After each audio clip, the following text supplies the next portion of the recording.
আমি আমার বড় বোনকে খুঁজতে খুঁজতে লাস্টে আমি দেখি তারা দুজন একসাথে।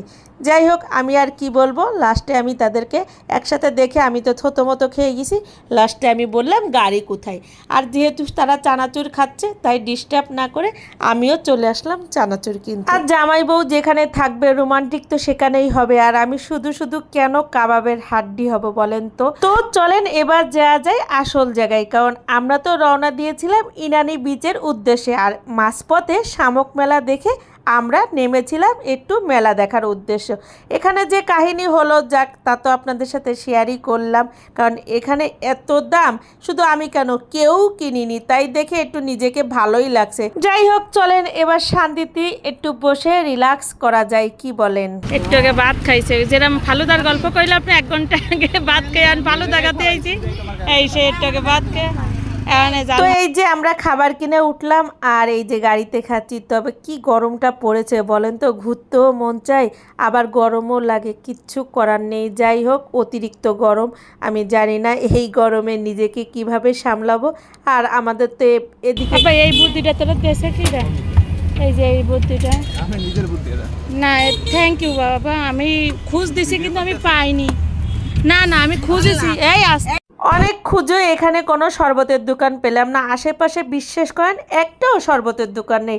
আর না থাকলে কি হয়েছে দেখেন, আমার বোনের ছেলের মাথায় তো অনেক বুদ্ধি আছে, কি বলেন। আমি এটা কল্পনাও করিনি যে শরবত না পেলে এভাবে খাওয়া যায়।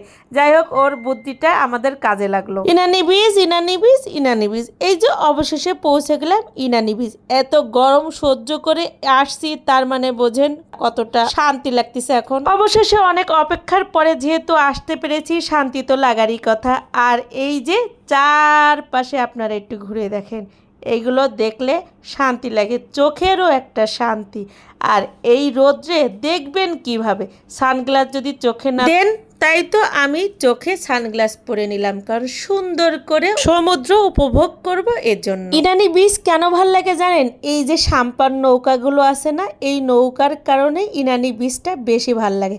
কারণ এই ধরনের নৌকাগুলো শুধু একমাত্র এই ইনানি বীচেই আপনারা দেখতে পাবেন, অন্য কোথাও কিন্তু দেখতে পাবেন না।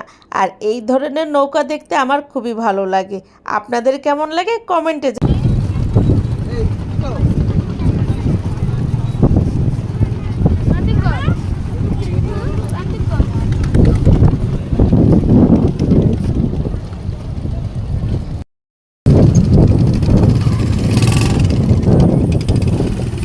এখানে অনেক রোদ, কিন্তু গায়ে লাগতেছে না, কেন জানেন, অনেক বাতাস, তো এই বাতাসের কারণে রোদটা গায়ে লাগতেছে না।